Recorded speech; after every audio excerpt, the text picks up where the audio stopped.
نحمده ونستعينه ونستهديه ونعوذ بالله من شرور أنفسنا ومن سيئات أعمالنا من يهده الله فلا مضل له ومن يضلل فلا هادي له أشهد أن لا إله إلا الله وحده لا شريك له وأشهد أن محمدا عبده ورسوله أرسله الله بصيرا مبشرا بهذه الأمة الحمد لله.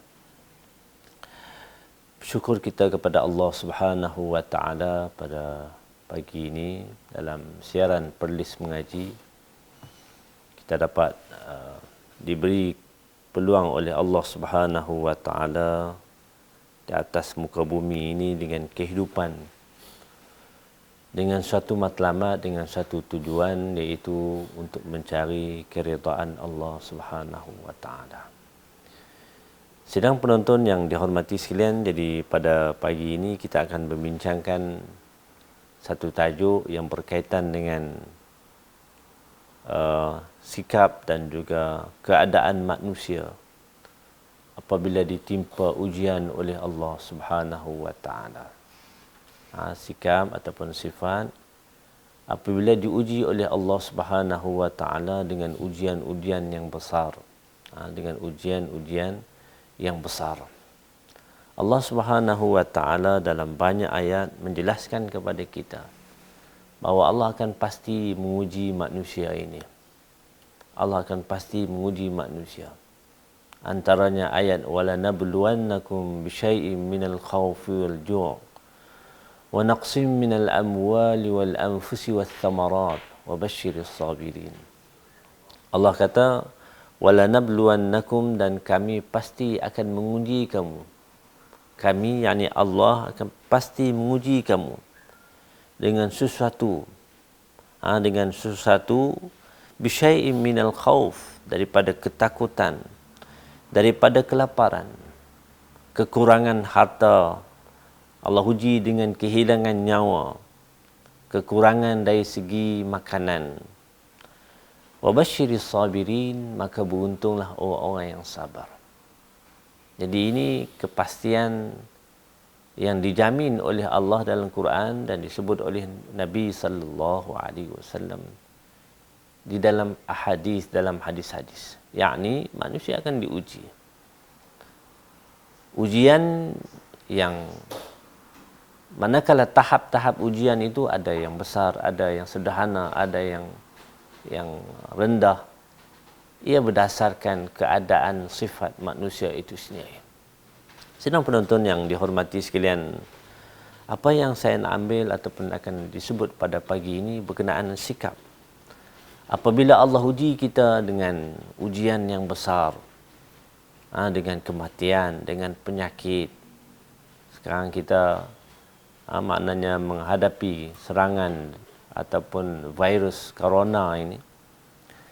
Jadi ada manusia yang bila Allah bagi kepada, Allah timpa kepada dia penyakit yang teruk dan juga penyakit-penyakit yang lain, mereka melakukan perkara-perkara yang dilarang oleh Allah Subhanahu wa taala.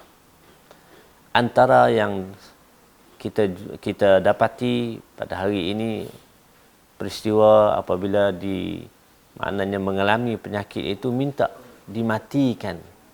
Minta Allah SWT matikan dia. Maka bila kita minta mati ini, dia ada hukum dia. Dalam Islam melarang umat dia untuk minta mati. Sebab tu dalam Riyadhus Salihin kita akan jumpa satu kitab, satu bab yang berkaitan dengan karahiyah tamannil maut. Larangan untuk kita bercita-cita, bukan sekadar minta, bercita-cita untuk mati ini dilarang dalam Islam. Bisababin dhurrin nazal ataupun nuzil, disebabkan kerana mudarat yang ditimpakan.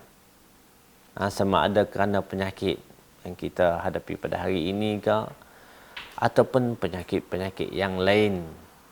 Kita sebut mudarat. Walaupun doktor kata yang ni dah tak lambat dah, maknanya tak ada peluang untuk hidup. Hidup mati bukan di tangan doktor. hidup mati di tangan Allah Subhanahu wa taala, berada kekuasaan Allah Subhanahu wa taala. Jadi pada hari ini kita akan baca hadis berkenaan dengan larangan Islam untuk kita ni bercita-cita mati, dan ada pengecualiannya, yakni boleh minta mati dengan syarat-syarat yang saya akan sebut sebentar lagi insya-Allah. Hadis yang pertama, wa an Abi Hurairah radhiyallahu anhu anna Rasulullah sallallahu alaihi wasallam qala la yatamannayanna ahadukumul maut imma muhsinan fal'allahu yazdad wa imma musian fal'allahu yasta'tib, muttafaqun alaih. Hadis yang pertama daripada Abi Hurairah radhiyallahu anhu, bahawa Rasulullah sallallahu alaihi wasallam bersabda, tidak boleh salah seorang daripada kamu bercita-cita untuk mati. Kalau imma muhsinan, sekiranya ini alasan Nabi kenapa tidak boleh bercita-cita untuk mati. Imma muhsinan falahu yazdan. Kalau dia baik, yakni orang yang baik. Baik di sini maknanya baik di sisi Allah Ta'ala, baik di sisi manusia. Fala'allahu yazdad, kemungkinan dia boleh memperbaiki lagi kehidupan dia itu. Maknanya takwa itu boleh ditingkatkan lagi. Wa imma musian, kalau dia orang yang tidak baik, yakni orang yang melakukan dosa, melakukan maksiat, fala'allahu yasta'tibu, kemungkinan dia boleh bertaubat, dia balik kepada Allah Subhanahu wa taala. Di hadis yang pertama yang kita baca ni menjelaskan kepada kita, Nabi sendiri memberi alasan ataupun memberi sebab kenapa tak sepatutnya manusia ini minta mati. Kenapa perlu kita minta mati awal? Kalau dia seorang baik, dia boleh jadi lebih baik. Dia orang yang bertakwa, makin dekat dia kepada Allah Subhanahu wa taala. Yang ni jarang kita jumpa orang yang baik di sisi Allah minta mati sebab dia tahu, dia mengetahui hukum hakam dan seumpama dengan dia. Tapi bahagian yang kedua, wa imma musian, orang yang tidak baik. Walaupun keadaannya keadaan yang memang nampak tu agak sukar, tapi Allah SWT uji manusia ini dengan ujian sesuai dengan tahap manusia itu sendiri. Jadi kalau seseorang yang diuji dan dia itu lihat diri kita ini, kita melihat diri kita, adakah kita ni baik, boleh baik, ataupun sebaliknya. Kalau kita baik, Allah uji kita, maka kita boleh perbaiki lagi kehidupan kita menjadi manusia yang lebih baik di sisi Allah Subhanahu wa taala. Kemudian kalau kita rasakan diri kita ni memang tak apa baik, kenapa perlu kita minta mati? Sepatutnya kita kembali kepada Allah, beristighfar banyak-banyak, minta ampun kepada Allah, berzikir kepada Allah, menunaikan apa yang diwajibkan oleh Allah Subhanahu wa taala, meninggalkan perkara yang dilarang, dan kita lakukan amalan-amalan sunat yang lain dengan tujuan untuk menghampiri Allah Subhanahu wa taala. Jadi kalau kita tak baik, kenapa perlu minta mati? Sepatutnya kita usaha untuk minta keampunan Allah Subhanahu wa taala. Itu yang dijelaskan oleh Nabi dalam hadis yang pertama, riwayat Imam Bukhari dan juga Imam Muslim. Kemudian dalam riwayat Imam Muslim, Wan Abi Hurairah radhiyallahu anhu an Rasulillah sallallahu alaihi wasallam qala la yatamannayanna ahadukumul maut wa la yad'u bihi min qabli an ya'tiyah innahu idza mata inqata'a amaluhu wa innahu la yazidul mu'min umruhu illa khaira. Hadis yang kedua, riwayat yang kedua, Nabi jelaskan perkara yang sama. La yatamannayanna ahadukumul maut. Tak boleh di kalangan kamu. Larangan Nabi jangan ada di kalangan kamu yang bercita-cita untuk mati. Minta mati lagi lah. Maknanya min babil aula. Wala yad'u bih min qabl, dan juga tak boleh minta. Tak boleh bercita-cita dan juga tak boleh minta. Maknanya dalam diri kita ni tak ada jangan rasa nak mati. Mati cepatlah, senang. Tak boleh. Nabi tidak membenarkan keadaan itu. Wala yad'u bihi min qabl ayatiyah, maknanya jangan minta sebelum datang kematian. Itu tak perlu diminta. Allah SWT dah tetapkan.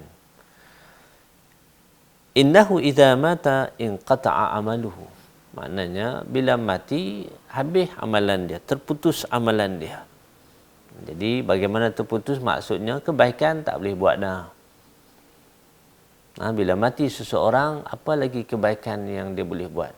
Dia akan masuk ke alam barzakh, alam jaza, alam yang maknanya dibalas oleh Allah SWT, kebaikan dengan kebaikan, kejahatan dengan azab Allah Subhanahu wa taala. Jadi maknanya itu Nabi jelaskan, idza mata inqata amalu, habis amalan dia, rugi duk minta mati. Kita minta kalau umur panjang, kebaikan yang banyak, istighfar ataupun balik kepada Allah Subhanahu wa taala. Wa innahu la yazidul mu'min umruhu. Orang mukmin ni sebagai orang mukmin, dan kita adalah orang mukmin insya-Allah, tak bertambah umurnya melainkan kebaikan. Jadi orang mukmin ni makin panjang umurnya, makin banyak kebaikannya. Itu orang mukmin, sifat dia macam tu. Sebab tu Nabi SAW menjelaskan antara orang yang baik di kalangan kamu adalah orang yang tala umruhu, orang yang umur dia panjang, wa hasuna amaluhu, dan juga baik amalan dia. Sidang penonton yang dihormati sekalian, itu hadis yang pertama.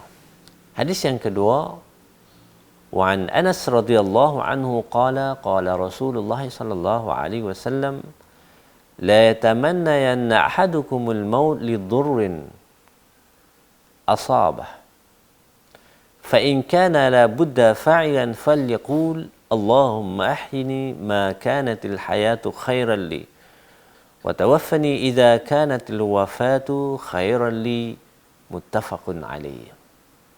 Daripada Anas radhiyallahu anhu qala Rasulullah sallallahu alaihi wasallam, tidak boleh seseorang ini bercita-cita, atau tak boleh seseorang kamu bercita-cita untuk mati. Li dharrin asabah, kerana mudarat yang ditimpakan kepada dia. Ini yang kita sebut. Maknanya kerana sakit. Saya dah bacakan ayat Quran tadi, yakni beberapa perkara yang Allah uji kita. Ada manusia Allah uji dengan kesakitan yang melampau. Tak boleh nak bernafas, tak boleh nak, jadi minta mati dah senang cerita. Ada manusia yang Allah uji dengan kemiskinan yang melampau, pun minta mati juga. Ada manusia yang Allah uji dengan pelbagai jenis lagi keadaan penyakit-penyakit, pun minta mati. Dalam Islam tidak dibenarkan. Nabi kata di sini, lidurrin asabah, kerana mudarat ini yang menimpa tidak dibenarkan. Kita baca dalam akhbar, ada seorang di Jerman, bukan lagi kenal lagi pun, tak kenal lagi, dah bunuh diri dah. Bunuh diri dah. Tak apalah, itu bukan orang-orang Islam.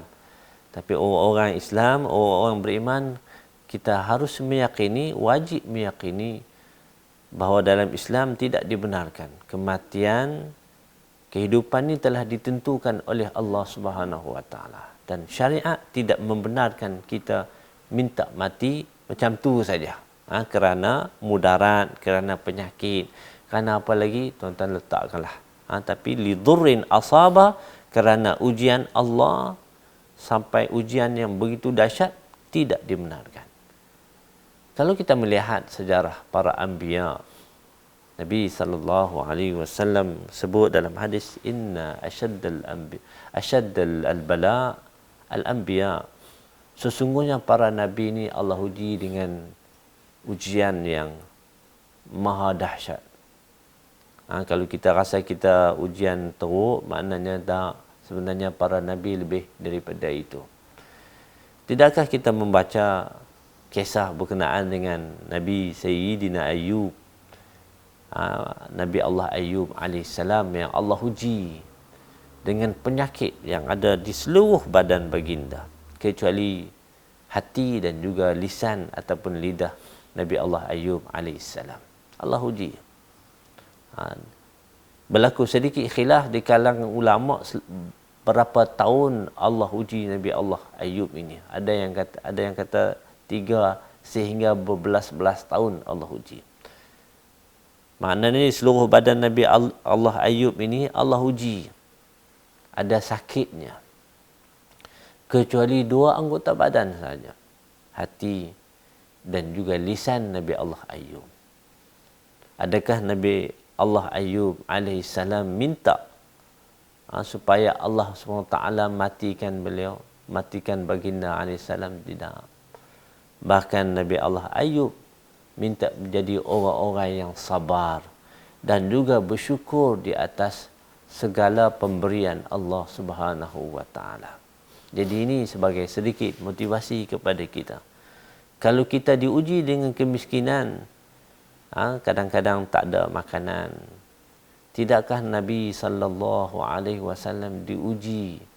Nabi sendiri pun kadang-kadang balik untuk sarapan pagi, tak ada makanan juga. Ada hari yang ada makanan, ada hari yang tidak ada makanan. Jadi sidang penonton yang dihormati sekalian, apabila Allah uji kita dengan apa jua keadaan sekalipun, dengan penyakit, dengan peperangan, dengan keadaan kita miskin ataupun kaya dan seumpama dengan dia, lihatlah apa yang telah diuji oleh para anbiya.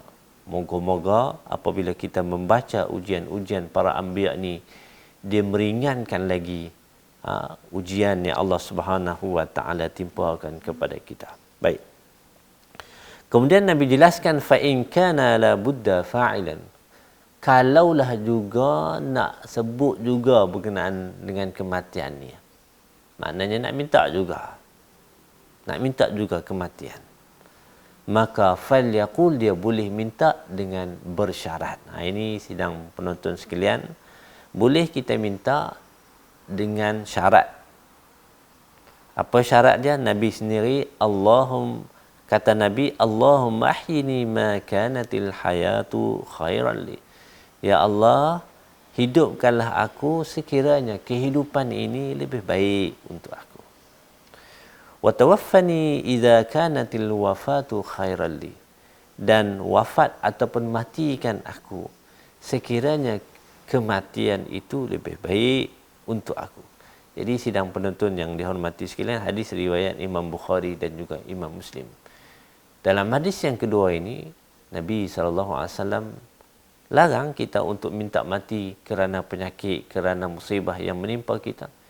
Tapi di hujung hadis itu, Nabi memberi sedikit kelonggaran. Memberi kelonggaran kepada kita. Maknanya kalau nak minta juga boleh minta. Tapi minta dengan cara ini. Nabi bagi sirah dia. Nabi sebut maknanya minta mati sekiranya kematian itu lebih baik. Tapi mulakan dengan kehidupan. Ya Allah, panjangkanlah umur aku sekiranya kehidupan ini lebih baik untuk aku. Dari segi agama. Dan matikanlah aku sekiranya kematian itu lebih baik untuk aku. Sidang penonton yang dihormati sekalian, untuk menjelaskan keadaan-keadaan yang dibenarkan oleh Islam ini untuk kita minta mati, ada 3 perkara. Makna soal kita nak sebut 3 syarat pun boleh, 3 keadaan pun boleh. Yakni 3 keadaan ini adalah penjelasan terhadap kata-kata Nabi sallallahu alaihi wasallam. Maknanya Nabi misuh berkata, Allahumma ahyini in kanatil hayatu khairan li wa tawaffani idza kanatil wafatu khairan li. Jadi dia punya poinnya adalah boleh minta mati sekira dengan kita berdoa kepada Allah sekiranya kematian itu lebih baik bagi kita. Tapi sebelum tu minta Allah SWT bagi kehidupan sekiranya kehidupan itu lebih baik. Jadi ada 3 syarat ataupun 3 keadaan yang boleh minta mati untuk menjelaskan kematian itu lebih baik bagi seseorang. Yang pertama sekali adalah sekiranya dibimbangi berlaku fitnah dalam agamanya. Maknanya dia tu mendatangkan fitnah kepada agama. Maknanya keadaan yang tidak baik yang boleh menjejaskan agama dia, menjejaskan Islam dan seumpama dengan dia. Berdasarkan hadis, isnatan yukrihuma ibnu Adam, al-maut wal mautu khairun lil mu'min minal fitnah wa yakrah qillah al-mal wa qillatul mal falahu al-hisab. Hadis yang pertama menjelaskan perkara yang pertama, yakni boleh untuk kita minta mati sekiranya apa? Berlaku fitnah terhadap agama ini. Fitnah terhadap agama. Nabi kata ada 2 perkara yang manusia ni benci. Manusia tak suka 2 perkara ini. Yang pertamanya al-maut. Al-maut. Memang manusia secara ghalibnya tak suka kepada kematian. Lalu Nabi kata wal mautu khairul lil mu'min. Kematian sebenarnya baik bagi mukmin minal fitnah, daripada fitnah terhadap agama ini. Dibimbangi kita ini akan dipaksa ataupun berlakunya kita sebut penyelewengan yang maha dahsyat dan boleh menjuruskan kita ni kepada fitnah keluar daripada agama dan seumpama dengan dia. Ini adalah fitnah yang berlaku.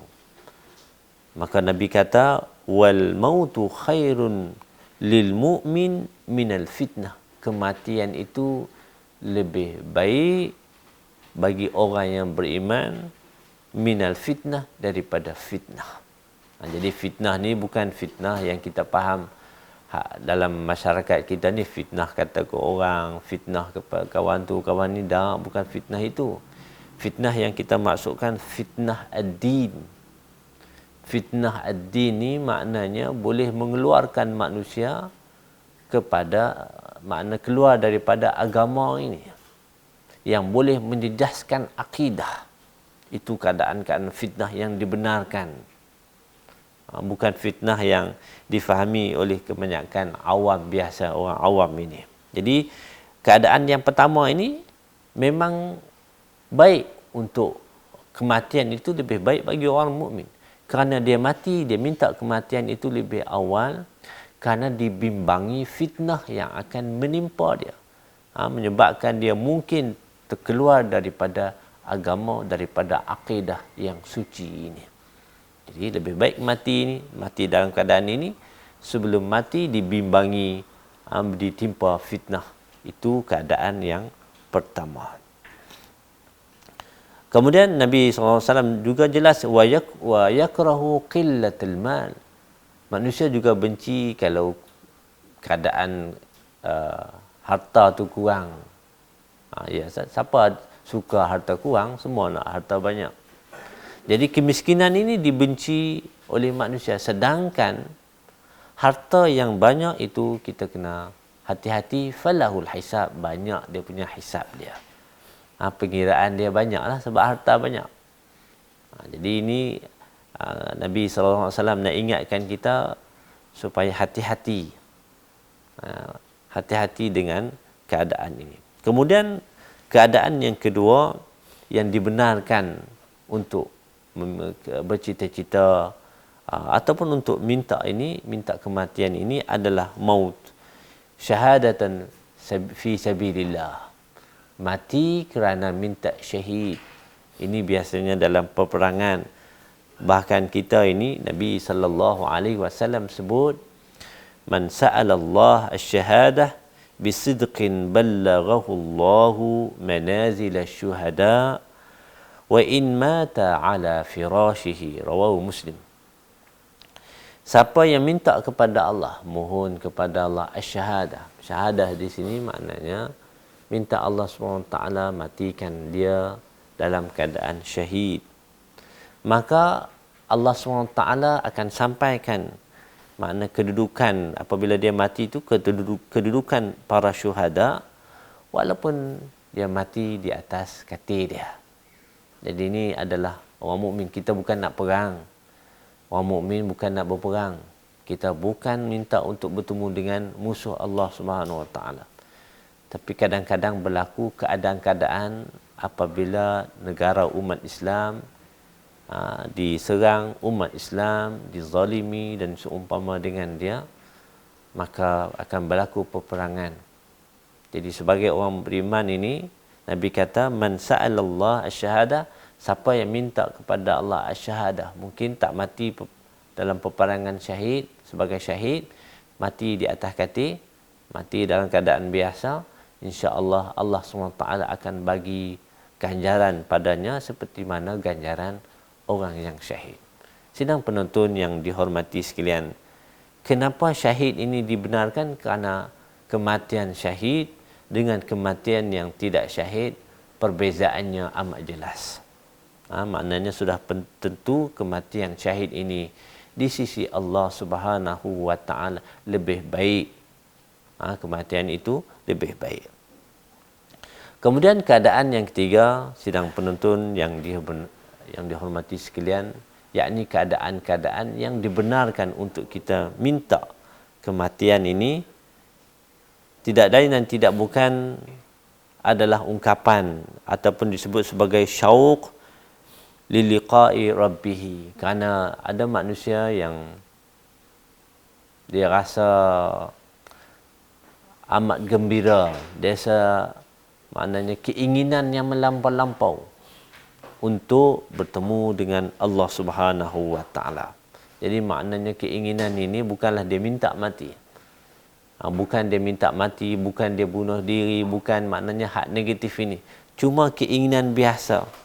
Keinginan biasa untuk minta, untuk bertemu dengan Allah seperti mana yang disebut dalam surah Yusuf, tawaffani musliman wa alhiqni bis salihin.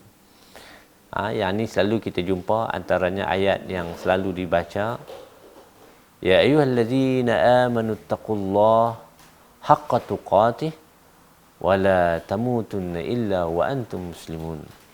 Dan ayat yang saya baca sebentar tadi, tawaffani musliman, ya Allah matikanlah aku dalam keadaan yang muslim, yang menyerah diri. Jadi kita tak minta sekarang, kita minta supaya Allah matikan kita dalam keadaan yang macam mana. Itu yang penting, dalam keadaan musliman, dalam keadaan jiwa raga kita ni serah kepada Allah Subhanahu Wa Taala semata-mata. Wa alhiqni bis salihin, dan masukkanlah aku di dalam golongan orang-orang yang saleh. Sidang penonton yang dihormati sekalian, kesimpulan dari apa yang kita bincangkan, tajuk pada pagi ini, larangan Allah Subhanahu Wa Taala dan juga larangan Nabi sallallahu alaihi wasallam untuk kita minta mati ini ada sebabnya. Kenapa tak boleh kita minta mati? Kerana dia berbeza. Islam ini berbeza dengan Islam, dah tentu berbeza dengan yang lain. Yang lain mati selesai masalah, kata mereka lah. Bila mati selesai masalah. Tak dihidupkan, tak ada balasan dan seumpama dengan dia. Sedangkan kita mati adalah pintu untuk memasuki alam barzakh, untuk memasuki alam al-jaza, alam nak dikenakan ataupun alam ganjaran ataupun hukuman. Jadi kenapa kita nak minta supaya kita cepat dihukum? Sedangkan kadang kita pun tak tahu kebaikan kita banyak mana, maksiat banyak mana. Jadi kalau kita masuk minta mati dalam keadaan kita tak bersedia dalam keadaan yang kita ini banyak melakukan maksiat, maka kita sebenarnya mencari, kalau bahasa kasar kita cari nahas. Maknanya kita dah tak baik minta mati, bila mati Allah akan hukum di atas kejahatan ataupun amalan-amalan yang tidak baik itu. Jadi ini perbezaan yang cukup jelas. Orang beriman dengan orang yang tidak beriman. Orang tak beriman, hutang banyak sampai tak boleh nak balas, tak boleh nak bayar, akhir sekali bunuh diri. Akhir sekali bunuh diri, dia rasa selesai masalah.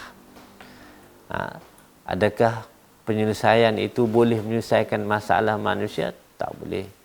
Islam bagi satu garis panduan bagaimana nak menyelesaikan masalah ini. Kita sabar, kita mengharapkan ganjaran Allah SWT, kita ikuti apa yang Allah SWT suruh, tinggalkan apa yang Allah SWT larang, maka insya-Allah kita akan mendapat kebaikan itu. Jadi itu adalah keadaan yang pertama ataupun poin saya yang pertama, kenapa Islam tidak membenarkan kita minta kematian ini, walaupun kehidupan kita ni ditimpa dengan pelbagai masalah yang dahsyat, dengan penyakit, dengan hutang piutang, dengan masalah-masalah dunia.